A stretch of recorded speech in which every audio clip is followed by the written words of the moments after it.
Bonjour et bienvenue pour ce 5e cours de classe inversée en classe de 6e. Alors je rappelle, nous sommes toujours dans la même leçon, la leçon sur l'alimentation humaine. Et vous devriez vous souvenir que les aliments peuvent avoir plusieurs utilités.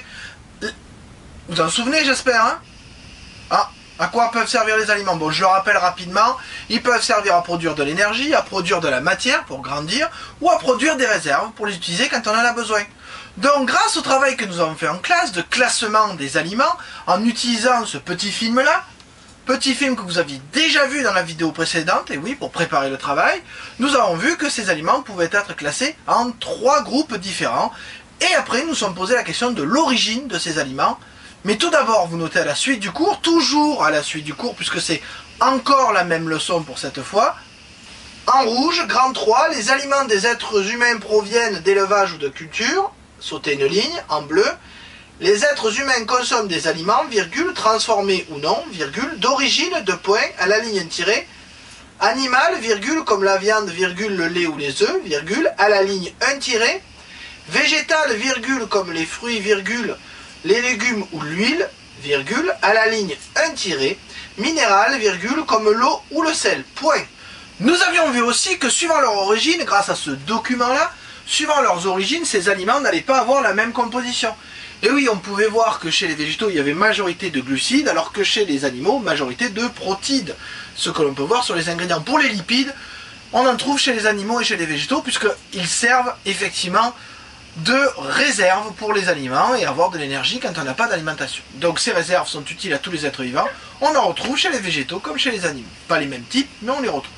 Alors vous notez à la suite du cours, après avoir sauté une ligne, suivant leurs origines, virgule, les aliments n'auront pas la même composition, ouvrez la parenthèse, et donc pas le même effet sur le corps, fermez la parenthèse, point. À la suite du cours, nous avions enfin étudié soit un élevage avec ce document, soit avec ce deuxième document une culture, ça dépend sur quelle table et quelle place vous étiez, pour comprendre que les cultures et l'élevage permettent de produire des aliments en quantité suffisante pour pouvoir nourrir les êtres humains.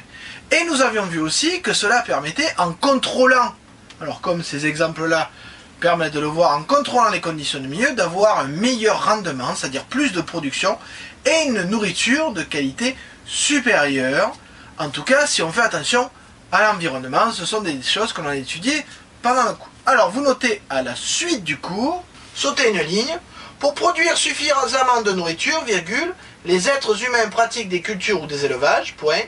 Ces pratiques nécessitent de contrôler les conditions de vie des êtres vivants cultivés ou élevés, point. Ce contrôle permet d'augmenter la production d'aliments, point. Donc vous le voyez, cette nutrition humaine peut être représentée simplement, par exemple, par cette vache qui va être mangée par l'homme. Et oui, ça vous rappelle quelque chose, surtout si on rajoute par exemple l'herbe ou le foin que l'on va lui donner à manger. On a ici une chaîne alimentaire. Alors ça sera justement le sujet du prochain cours, et vous allez commencer à préparer ce cours avec une petite vidéo qui va vous rappeler ce qu'est une chaîne alimentaire. Allez, bonne vidéo!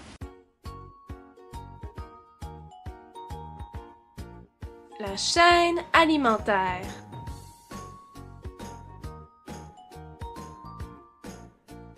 Une chaîne alimentaire représente les relations trophiques entre différents organismes vivant dans un écosystème.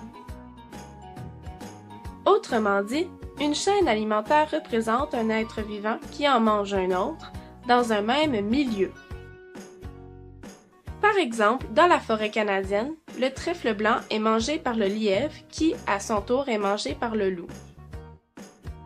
Comme vous pouvez le constater, la flèche signifie « est mangé par ». Dans une chaîne alimentaire, chaque maillon a un nom précis selon ses habitudes alimentaires.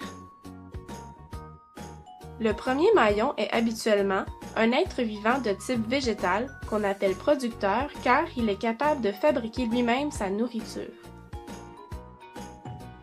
Le second maillon, qui mange le producteur, est un herbivore qu'on appelle consommateur primaire.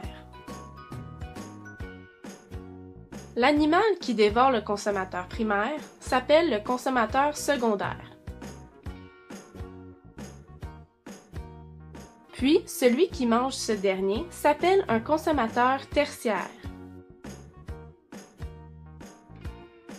Le dernier maillon de la chaîne n'a pas de prédateur, donc on peut dire qu'il est le roi de son milieu.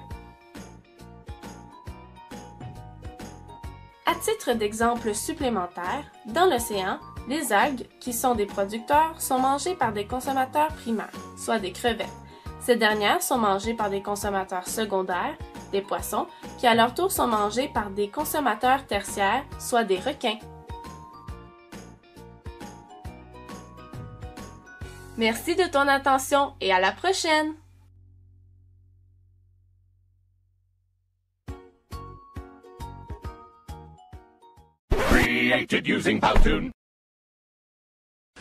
Vous l'avez compris, la prochaine fois, nous commencerons à nous intéresser, par une nouvelle leçon, à la nutrition des êtres vivants.